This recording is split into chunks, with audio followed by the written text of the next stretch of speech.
Assalamualaikum dan salam sejahtera. Anda bersama saya Nina Rozman dalam Pantau Belanjawan. Seperti biasa segmen ini kami akan beri tumpuan kepada pelbagai perkembangan terkini atau bawakan sudut pandangan, idea serta cadangan oleh ahli panel jemputan untuk beri tumpuan kepada perancangan dan juga iaitu perbelanjaan daripada Belanjawan 2024 dan juga perancangan semasa kerajaan. Dan topik kali ini adalah untuk kita beri fokus kepada sektor kesihatan yang mana kerajaan telah memperuntuk sebanyak 41.2 bilion ringgit pada Belanjawan 2024 kali ini berbanding 36.3 bilion ringgit pada tahun sebelumnya.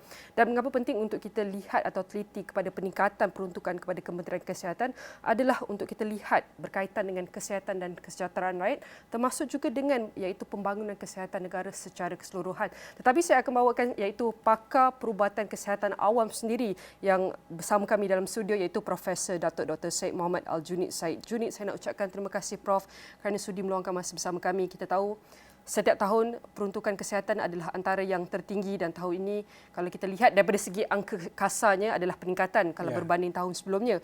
Mungkin Prof boleh kongsikan pertama sekali apakah kita boleh cakap situasi ataupun sektor kesihatan kita ketika ini sebenarnya. Terima kasih Nina kerana menjemput saya untuk berkongsi pendapat mengenai Belanjawan 2024 ni yang baru saja diluluskan dan insya-Allah akan dijalankan aktiviti-aktiviti berkaitan dengan peruntukan tersebut pada tahun hadapan. Seperti mana yang dikatakan tadi, kita dapat peningkatan yang agak ketara dibandingkan tahun terlepas. Kalau kita lihat dari segi peratusannya 13.5% meningkat. Ini satu angka yang agak besar. Tetapi kenapa sebenarnya kita memerlukan peruntukan yang begitu besar pada masa sekarang? Pertama sekali kerana kita baru saja negara kita dan juga negara-negara lain di dunia dilanda oleh wabak COVID-19. Jadi ini adalah waktu di mana kita memerlukan peruntukan untuk melakukan pemulihan. Jadi kalau kita lihat COVID-19, semua sektor ekonomi termasuklah sektor kesihatan begitu terkesan sekali. Bajet Kementerian Kesihatan terpaksa ditingkatkan sehingga hampir 50-60% daripada bajet asal untuk membeli vaksin dan juga peralatan-peralatan. Dan ada juga yang berpendapat bahawa sektor kesihatan kita atau sistem kesihatan negara kita hampir runtuh disebabkan oleh perkara ini. Jadi pada kami di sektor yang berkecimpung dalam sistem kesihatan ini amat-amat mengharapkan bahawa peruntukan yang diberikan ini digunakan sebaik mungkin untuk memulihkan sistem kesihatan yang ada. Pada masa yang sama menyelesaikan masalah-masalah berkaitan dengan penyakit-penyakit, terutama sekali penyakit non-communicable diseases yang mana memerlukan peruntukan yang besar yang berterusan kerana mereka yang mengidap penyakit ini akan memerlukan rawatan berterusan. Jadi ini merupakan salah satu daripada perkara-perkara yang kita boleh lihat sebagai intipati daripada peruntukan yang digunakan yang akan dibelanjakan pada tahun hadapan. Mungkin daripada segi peningkatan kita boleh cakap lebih kurang 4.9 bilion ringgit. Adakah program-program ataupun iaitu bidang-bidang khusus yang akan diberikan tumpuan? Ya, kalau kita lihat pecahannya daripada 13.5% peningkatan tu, peningkatan yang paling besar adalah dari segi perbelanjaan pembangunan dan bukannya perbelanjaan mengurus. Walaupun ada peningkatan sedikit ini tidak dalam perbelanjaan mengurus, kebanyakannya peningkatan yang ketara adalah dari segi pembangunan, iaitu untuk membina beberapa hospital, memperbaiki perkhidmatan kesihatan di hospital tertentu dan juga membina beberapa klinik kesihatan baru. Kalau tak silap 5 buah klinik baru akan diperuntukkan. Jadi peningkatan dari dalam sektor, dalam bahagian ataupun komponen pembangunan itu sebenarnya meningkat hampir 27% daripada 4.8 bilion kepada 6.1 bilion. Itu yang ketara sekali, 27% peningkatan. Tetapi kalau kita lihat untuk pembelanjaan mengurus, peningkatannya kecil sekali dalam sekitar 11.8% daripada 31 bilion, 31.5 bilion kepada 35.2 bilion, cuma 11%. Jadi peningkatan ketara adalah pembangunan. Apa artinya pembangunan? Bermakna kita akan menggunakan peruntukan itu untuk membina fasilitas kesihatan. Selain daripada pembelanjaan mengurus, ini digunakan untuk membina perkhidmatan kesihatan yang baru. Jadi apa yang kita lihat bahawa dalam negara kita menghadapi masalah berkaitan dengan penyakit COVID-19 yang dahulu dan juga penyakit tidak berjangkit, apakah kita perlu membina lebih banyak hospital lagi pada masa hadapan, kerana sepatutnya langkah untuk mengatasi peningkatan prevalen dalam penyakit non-communicable atau penyakit tidak penyakit ini harusnya diberikan kepada tumpuan kepada aktiviti-aktiviti pencegahan, preventif. Kalau preventif ni bermakna lebih banyak peruntukan harus diberikan kepada perkhidmatan kesihatan awam yang tertumpu di klinik-klinik kesihatan, program-program yang tertumpu kepada memberikan input supaya masyarakat sihat dan sebagainya. Kalau kita lihat apa yang berlaku dalam bajet sekarang ini, peruntukan untuk perkhidmatan pencegahan ada sekitar 15% saja. 85% adalah untuk perkhidmatan kuratif.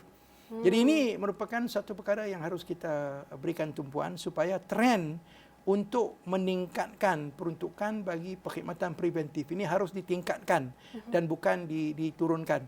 Ada peningkatan sedikit, tapi peningkatan ini adalah terlalu kecil dan ini boleh menghambat proses-proses yang dilakukan oleh pakar-pakar perubatan pencegahan biasanya untuk melaksanakan program-program efektif bagi mencegah penduduk kita daripada mendapat penyakit-penyakit yang kronik dan juga bagi memberikan rawatan awal dengan cara penyaringan dan sebagainya kalau mereka sudah pun mengidap penyakit-penyakit kronik seperti kencing manis, darah tinggi, stroke dan juga penyakit kanser yang merupakan penyakit-penyakit utama dari segi non-communicable diseases pada masa sekarang.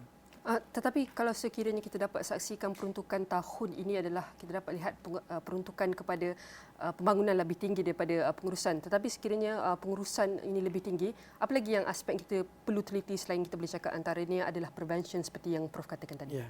Banyak perkara-perkara yang harus kita lakukan lagi sebenarnya untuk mengurus supaya kita memastikan pengurusan perkhidmatan kesihatan kita adalah efisien dan juga efektif. Kedua-dua mesti sama ya. Efisien bermakna kita tidak melakukan pembaziran daripada sumber yang ada. Yang keduanya, apabila kita membeli peralatan ataupun membeli ubat-ubatan yang kita gunakan untuk merawat pesakit-pesakit dan juga alat-alat saringan dan sebagainya, haruslah peralatan-peralatan ini ditentukan supaya dapat menghasilkan sesuatu output yang baik dan bukannya kita membelanjakan tetapi akhirnya keadaannya ataupun outputnya sama saja dari segi outcome pelayanan. Jadi perkhidmatan kesihatan. Jadi ini merupakan suatu perkara yang penting yang harus kita berikan tumpuan supaya pembaziran tidak berlaku apabila kita mempunyai peruntukan yang agak besar ini. Bukan saja pembaziran yang kita tidak mahu berlaku, tetapi kita juga pada masa sama kita tidak mahu berlakunya penyalahgunaan dana dalam iaitu peruntukan ini. Bagaimana untuk kita pastikan tiada pembaziran seperti yang Prof kata tadi, ini adalah pembaziran tetapi kita nak pastikan tiada penyalahgunaan. Ya. Jadi saya ingin sentuh sedikit tentang masalah pembaziran ini daripada apa yang kita pelajari, lesson that we learn masa COVID-19. Kita lihat sudah keluar maklumat mengatakan bahawa kita memberikan peralatan tapi peralatan tersebut tidak boleh digunakan. Ventilator yang dibeli banyak daripada ventilator tidak boleh digunakan dan melakukan pembaziran. Dan pada masa yang sama kita lihat kita membeli terlalu banyak vaksin sehingga kan hampir dikatakan 500 juta ringgit dibazirkan kerana vaksin tadi sudah pun sampai ke tahap lupusnya. Jadi ini merupakan pembaziran sedang tidak seharusnya berlaku dalam keadaan negara kita menghadapi masalah ekonomi disebabkan oleh pandemik COVID-19 dan juga peruntukan-peruntukan yang besar ini tidak seharusnya dibazirkan. Jadi kalau kita lihat sekarang apa yang berlaku adalah pemimpin tertinggi dalam Kementerian Kesihatan sekarang dan masa lepas menuding jari kepada pihak yang lain, ya, tidak mahu mengambil tanggungjawab. Tapi kita harus lihat bahawa apabila peralatan-peralatan seperti ventilator, vaksin dan sebagainya, seharusnya pegawai-pegawai kerajaan yang bekerja di sana itu, sebenarnya pemimpin tertinggi ya di Kementerian Kesihatan harusnya memberikan nasihat dan juga panduan kepada menteri untuk membuat keputusan yang betul. Jadi kenapa mereka tidak memberikan input sehingga kan berlaku pembaziran tersebut? Karena sudah pasti seorang menteri tidak mempunyai kemahiran teknikal untuk mengetahui sama ada ventilator tadi boleh berfungsi ataupun tidak, apakah term and reference yang digunakan berdasarkan kepada pengalaman-pengalaman yang lalu.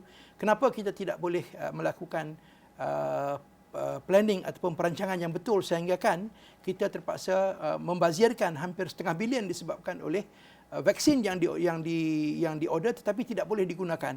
Ini kerana pada masa tersebut mungkin dalam keadaan yang begitu hiruk pikuk disebabkan oleh COVID-19 tadi, tapi pada masa inilah dia akan memberikan ujian kepada kaki tangan tertinggi Kementerian Kesihatan, kaki tangan teknikal seperti ketua pengarah kesihatan, timbalan ketua pengarah kesihatan. Mereka lah harusnya mengambil tanggungjawab untuk memberikan input kepada menteri-menteri supaya menteri dapat membuat keputusan yang baik. Ini tidak, apa yang berlaku adalah kita lihat pembaziran yang begitu besar. Saya rasa ini harus kita ambil tindakan segera untuk mengelakkan supaya tahun hadapan, tahun 2024, dengan bajet yang kita sedia ada, kita tidak mahu mengulangi sejarah hitam kita yang berlaku semasa COVID-19, ya, di mana ini merupakan masalah besar dari segi pembayaran dan ianya bukan nilai yang kecil dari segi itu, ya. Betul. Jadi untuk kita tahu kena beri input kepada menteri ini, kita tahu ini adalah, kita boleh cakap, antara lag dia yang lopongnya. Adakah kita perlu dasar dan kita perlu lihat dasar dan polisi dalam sistem kesihatan negara kita untuk kita push lagi mereka terhadap kerjasama ini? Macam mana? Ya, sebenarnya dasar dan juga peraturan yang sedia ada tu memang ada, tetapi semasa COVID-19 kita tahu bahawa banyak kelonggaran diberikan. Bila berlaku kelonggaran ini, kalau kita tidak hati-hati, maka akan berlakulah banyak pihak yang mengambil kesempatan menggunakan dana yang diperuntukkan untuk mengawal wabak dalam masa kecemasan tadi tanpa mengambil kira keperluan rakyat. Kita lihat banyak wang dihabiskan dan diberikan kontrak-kontrak yang kepada pihak yang tidak mempunyai kepakaran untuk melaksanakannya, sehingga kan akhirnya kesan daripada sumber kewangan tadi yang kita belanjakan tidak sampai kepada masyarakat. Jadi ini merupakan satu perkara yang harus kita lihatnya. Sebenarnya dasar dan juga peraturan yang ada, yang sudah ada itu memang telah tersedia ada, tetapi bagaimana kita memastikan bahawa ia diikuti dengan baik sehingga akhirnya kita dapat mencapai satu objektif untuk menyihatkan rakyat tanpa berlaku pembaziran. Walaupun kita terpaksa menghadapi zaman ataupun period di mana kita menghadapi masalah seperti COVID-19 ini. Kita tahu pada masa depan mungkin kita ada penyakit-penyakit pandemik yang lain yang mana mungkin akan berlaku. WHO sudah pun memberikan saranan supaya berhati-hati. Mungkin kita akan mendapat pandemik dengan penyakit yang dipanggilkan sebagai disease X itu. Kita tak tahu lagi apakah penyakit tersebut. Ini merupakan suatu message yang jelas daripada World Health Organization supaya kita berhati-hati supaya tidak mengulangi masalah yang sama. Betul. Kita dah tahu peruntukan pun dah ada, hanya kita perlu lihat the activation. Tetapi Prof, kita nak lihat juga apakah antara hasil daripada jangkaan peningkatan peruntukan ini untuk kita lihat dalam tempoh terdekat selain daripada menunggu perancangan jangka panjang. Tapi Prof, jangan ke mana-mana. Kita akan berhenti rehat seketika dan kita akan kembali selepas ini.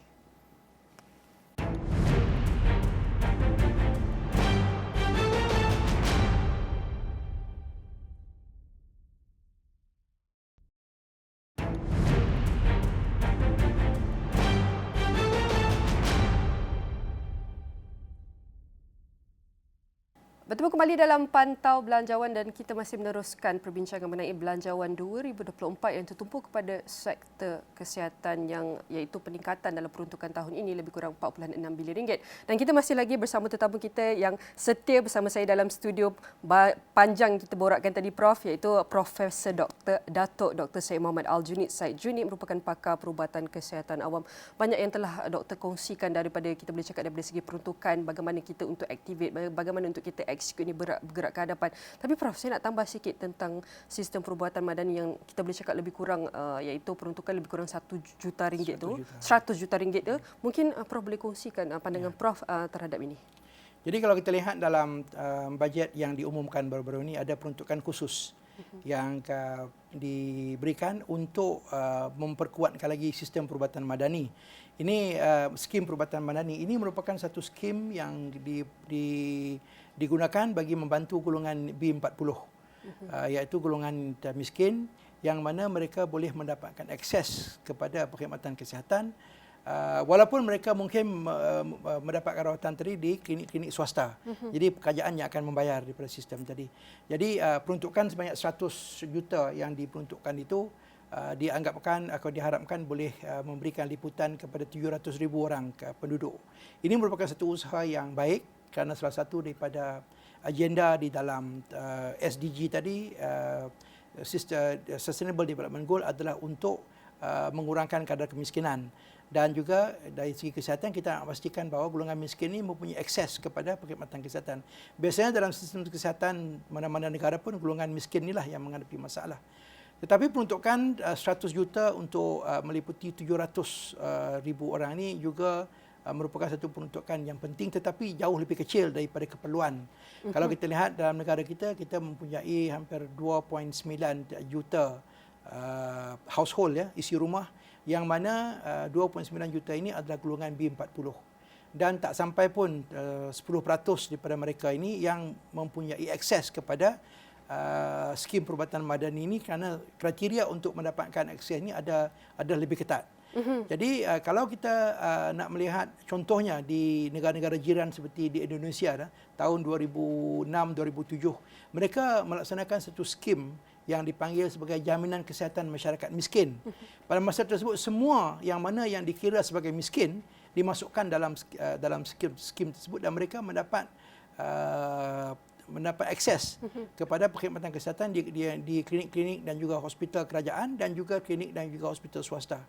Dalam sistem skim perubatan madani kita cuma memberikan rawatan untuk pesakit luar. Dan ini saya rasa perlu kita perkuatkan lagi pada masa hadapan. Sementara menunggu kita melancarkan insuran kesihatan sosial ataupun National Health Financing Scheme berdasarkan insuran sosial seperti mana yang ada disebut di dalam kertas putih kesihatan baru-baru ini. Jadi sudah pasti itu memerlukan masa yang lebih lama dan kita perlu memobilisasikan sumber-sumber kewangan daripada sumber-sumber yang lain, termasuklah sumber yang sedia ada seperti selain daripada cukai yang kita sedia ada seperti SOKSO, EPF dan sebagainya. Tapi untuk golongan miskin ini mereka akan diliputi oleh peruntukan yang sedia ada. Jadi walaupun skim ini adalah satu skim yang penting, peruntukan yang diberikan masih tidak mencukupi, tetapi this is kita katakan sebagai a good start lah untuk kita memastikan bahawa golongan miskin ini tidak tertinggal daripada mendapat akses kesihatan dan kita tidak mahu mereka menghadapi masalah kesihatan disebabkan oleh kemiskinan. Jadi ini tidak boleh diterima. Terutama sekali apabila kita bercakap tentang konsep liputan kesihatan sejagat ataupun universal health coverage, yang mana ia merupakan salah satu daripada indikator dalam sustainable development goal kita yang harus kita cuba capai sebaik mungkin. Kita tahu kadang-kadang ada yang di dalam kalangan kumpulan miskin ni ada yang sihat walafiat, satu keluarga sihat walafiat, tapi macam mana kita nak letak kriteria untuk mereka terima skim ni? Apa kelayakan mereka untuk mereka, okey, kalau mereka ada sakit ni baru mereka dikira layak. Macam mana? Sebab kita tahu ada setengah negara seperti yang Prof kata diberikan kepada semua, tetapi untuk skim perubatan madani ni agak limited sedikit. Macam mana? Sebenarnya kalau kita merangka sistem pembiayaan kesihatan untuk golongan miskin, semua jenis penyakit yang mereka hadapi harus kita masukkan. Kerana kebanyakan di golongan miskin ini adalah mereka yang punya risiko tinggi. Dan kita harus juga lihat bahawa pada masa sekarang penyakit tidak berjangkit, misalnya penyakit darah tinggi, kencing manis, bukan saja melibatkan golongan yang kaya, tetapi golongan miskin pun mempunyai risiko yang sama untuk mendapatkan penyakit-penyakit seperti ini. Jadi kalau kita menggariskan cuma penyakit-penyakit tertentu saja yang diliputi dalam skim ini, apa jadi kalau mereka mempunyai penyakit yang lebih daripada satu jenis? Kita tahu bahawa banyak daripada golongan miskin dan juga golongan lain di negara kita mempunyai comorbidity. Misalnya kalau pasien tadi datang dengan penyakit batuk sesama, tetapi biasanya mereka juga kebanyakannya juga mempunyai penyakit kronik yang lain seperti asma, darah tinggi dan sebagainya. Jadi kalau kita membuat peruntukan berdasarkan kepada penyakit sebagai kaedah untuk pembiayaan untuk golongan miskin ni, ia tidak sesuai. Dan harus kita lihat dari segi status mereka. As long as mereka ini miskin, mereka harus dilibatkan, diberikan perlindungan. Kerana penyakit-penyakit yang mereka dapati sekarang ini, kita tahu bahawa penyakit non-communicable disease, dia tidak melihat sama orang itu miskin ataupun tidak. Jadi apabila kita merangka program untuk masyarakat miskin, terutama sekali liputan kesihatan, harus kita menggunakan suatu pendekatan yang broad base, meliputi semua jenis penyakit. Dan kita lihat bahawa golongan miskin juga mempunyai risiko yang tinggi untuk penyakit-penyakit seperti kanser. Ya, ada kanser-kanser yang mana disebabkan oleh pendedahan mereka di tempat kerja dan sebagainya, mereka mempunyai risiko yang tinggi. Dan ramai juga golongan miskin kita yang merokok dan mereka sudah pasti akan terdedah kepada penyakit-penyakit kronik seperti kanser paru-paru, penyakit kronik obstructive pulmonary disease dan sebagainya. Jadi liputan itu harus lebih generik dan juga harus lebih besar untuk golongan ini sebenarnya. Prof, kita tahu peruntukan sebanyak lebih 40 bilion ringgit ni. Macam mana kita tahu ada banyak perancangan jangka panjang yang mungkin kita dapat saksikan lebih kurang 2-3 tahun lagi ataupun lebih daripada 5 tahun. Macam mana kita nak lihat daripada hasil iaitu hasil jangkaan untuk masa terdekat ni? Apa yang kita boleh lihat? Infrastruktur hospital ke lebih baik ataupun akses hospital ke ataupun macam mana? Jadi sebenarnya kita mempunyai beberapa indikator yang boleh kita gunakan. Indikator jangka pendek dan juga jangka panjang. Yang jangka panjang sudah pastilah kita nak lihat bahawa status kesihatan masyarakat kita bertambah baik. Boleh kita lihat dari segi misalnya jangka hayat yang lebih panjang dan juga kualiti hidup ahli masyarakat kita lebih baik daripada yang ada sekarang. Tetapi indikator sebagai indikator proses seperti akses kepada perkhidmatan kesihatan, lawatan untuk mendapatkan perkhidmatan, jumlah lawatan untuk mendapatkan perkhidmatan, kemudian akses dan juga bilangan mereka yang mendapat rawatan dan juga mendapat ujian-ujian saringan. Ya. Ini penting. Jadi ini merupakan satu daripada indikator-indikator yang sedia ada. Tetapi pada masa sekarang indikator-indikator ini harus kita berikan dengan diwar-warkan supaya kita tahu apakah kita mencapai ataupun tidak. Masalahnya kadang-kadang banyak negara bukan sahaja Malaysia, kita tidak mahu berkongsi maklumat dari segi performan daripada sistem kesihatan tersebut.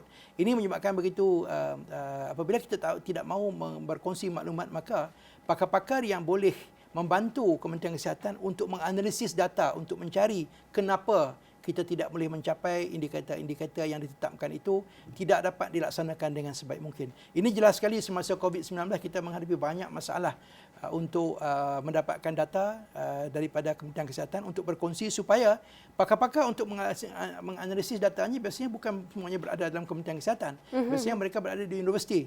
Tapi kalau universiti, pakar-pakar di universiti tidak punya akses yang baik kepada data-data tersebut, maka kita tidak boleh melakukan penilaian yang baik. Karena contohnya misalnya kita melihat status pasien yang datang dengan penyakit kanser misalnya.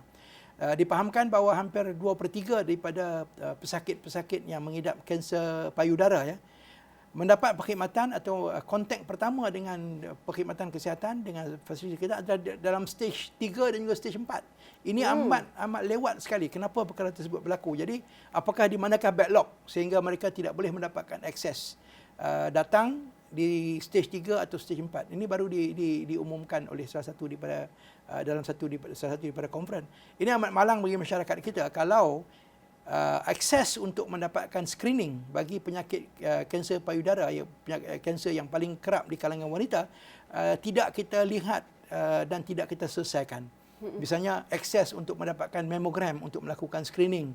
Apakah kita sudah bersiap sedia menyediakan peralatan-peralatan dan juga tempat untuk mendapatkan akses tersebut supaya tak mau lagi mereka datang ke hospital dan klinik stage 3 dan juga stage 4 itu amat lewat sekali, amat lambat sekali dan biasanya kualiti hidup dan juga survival mereka ni jauh lebih rendah daripada apa yang sebenarnya. Kita tidak mahu perkara ini berlaku. Jadi perkara-perkara indikator-indikator ini harus dikongsi bersama supaya kita dapat mencari jalan penyelesaian. Betul. Jadi akhir sekali Prof berbakikan 2 minit mungkin secara ringkas Prof boleh kongsikan bagaimanakah KKM dapat memantau dan menilai kesan positif dari peruntukan ini. Ya. Jadi saya harapkan bahawa Kementerian Kesihatan harus bekerjasama dengan sektor-sektor lain kerana sektor kesihatan ini bukan cuma di bawah satu kementerian, kementerian-kementerian lain juga terlibat. Pakar-pakar yang boleh membantu Kementerian Kesihatan banyak di luar sana.